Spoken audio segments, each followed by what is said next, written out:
Well, a Limpopo man has died after being denied entry to a clinic. He was bleeding heavily and prevented from entering the facility by a security guard, allegedly due to load shedding. The Limpopo Health MEC, Phophi Ramathuba, is with us for more on that story tonight. Dr. Ramathuba, good evening. Thank you so much for your time tonight. Looking at the statement that has been released by your department in the province, it seems very much clear that you are confirming part of what has been reported, that this patient had gone to a medical facility and denied access. What have you been able to uncover? Evening, Kathy, and evening to all your viewers, and thank you for giving us this opportunity. What we can confirm at this stage from our preliminary report is that a 23-year-old male was brought in Newzroom Clinic by relatives, and upon arrival, security guards told them that there is load shedding, therefore they would not be able to open and show them the number for EMS. Now, when we look at the circumstances, because firstly, Newzroom Clinic, it's one of those clinics that is operating 24 hours and has been doing that for quite some time. We activated it, if I remember, quite some time ago, and it has been operating well. Newzroom Clinic has a generator, but of course, because of the current frequency of load shedding and the overuse, and this is normal, it can happen to anyone. At that time, the generator could not kick in, which we are busy dealing with that. But however, as the department, we have got Plan B in case a generator in the middle of the night fails to kick in, as I've indicated, due to the frequency of the load shedding. Now, our generators end up being overused, therefore sometimes they end up stop functioning at some stage. But each and every clinic has got those lights that they have, which we make sure they are being charged. We've distributed to all the clinics. Whether it's got a generator or not, they do have those lights, and we have verified even at this clinic those lights were functional. Our equipment, for instance, the ones that takes your BP, your blood pressure, and your saturations and all that, all those equipment have got what we call uninterrupted power supply. They've got a built-in battery. If there's no electricity, they still can function up to 2 to 3 hours. Now, we do not see a reason why security guards would have denied this patient, because the report that we got was even coming from the 2 professional nurses, the midwives who are there, who are also registered nurses, together with the staff nurse. They were on duty, they were there waiting for patients, and they've seen other patients in the same evening. We don't understand why would a security guard take the responsibility of triaging patients, which is not their responsibility. We do understand that the patient, because he probably, for now we have not yet found out what could have been the cause, because our nurses were denied the opportunity to try to resuscitate this patient. We feel that at least, even if the patient was to demise, the patient should have been allowed access to the clinic.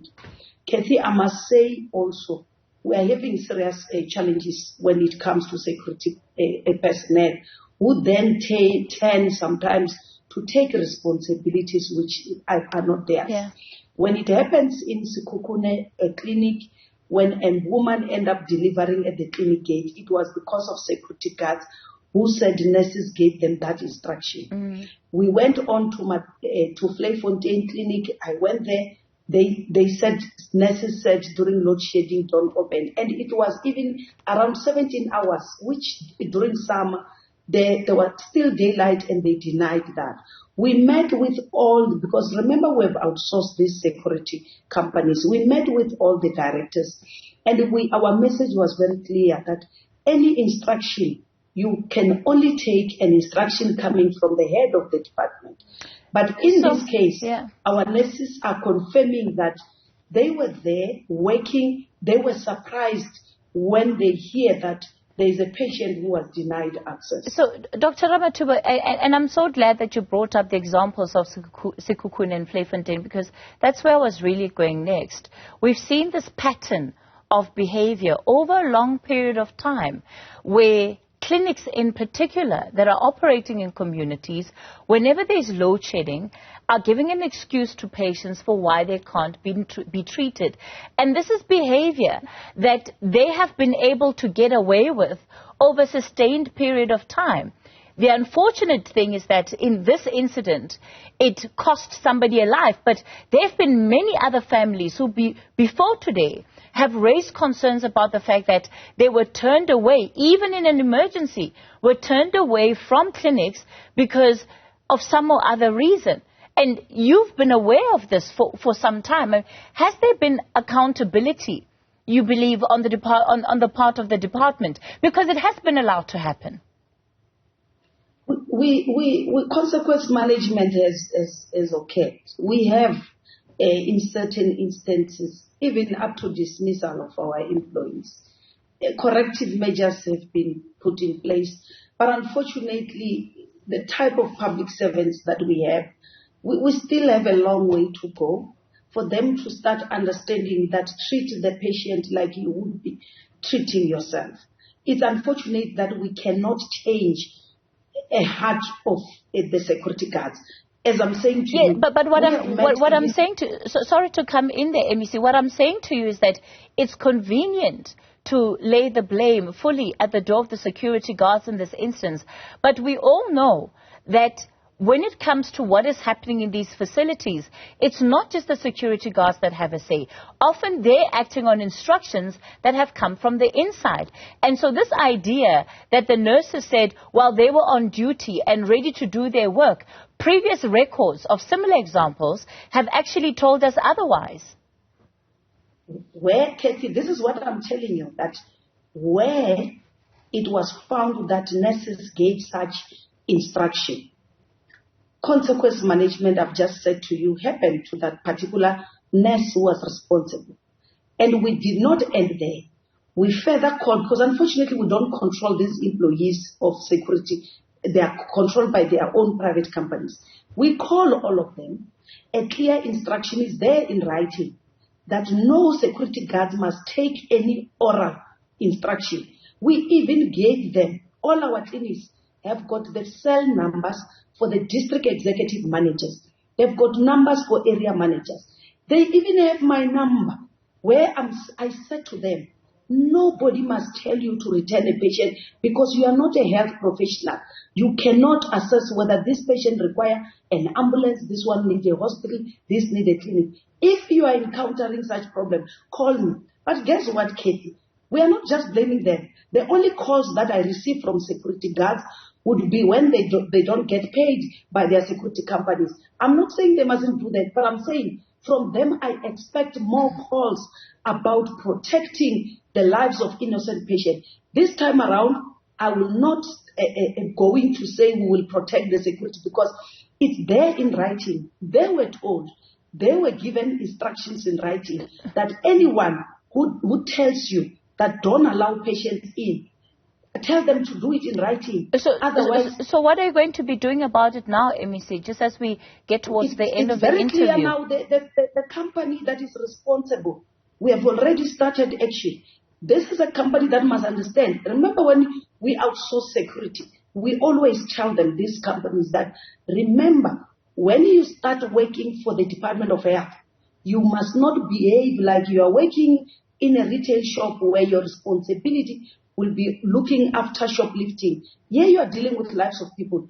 And the instruction is clear that when you have got challenges, you doubt that the cars that coming in, escort that vehicle to casualty, let them drop the patient, escort them outside, let them wait outside the clinic if it's for security reasons.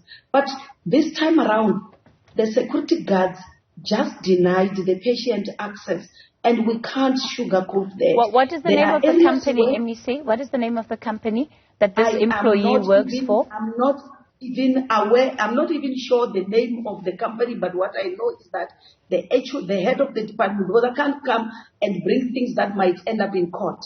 Remember, this might end up being a medical legal, we don't know, because we have not even done the autopsy for this particular patient. We don't know what would happen to this case.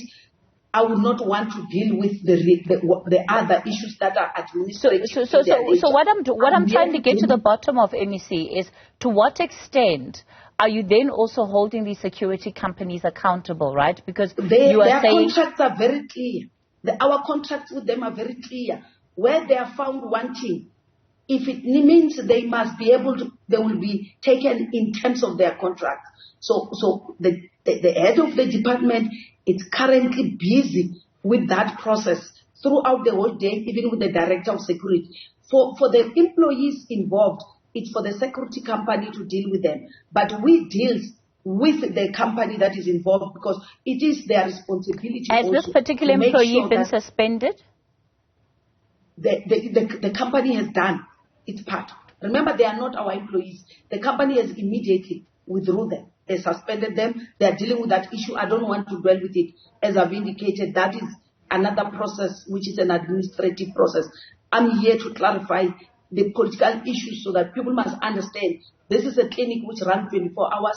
This is a clinic which has got a generator, but unfortunately, due to mechanical challenges, it could not kickstart during that particular time. But the department had alternative and plan B in case the generator will not be able to kick in. All right. Dr. Ramathuba, we're going to leave it there for tonight. That is Phophi Ramathuba. She is the health MEC in Limpopo, really just giving us then a roundup of what has happened. And unfortunately, a family has lost a life in this instance because the patient involved died while waiting for emergency services at the gate of the clinic.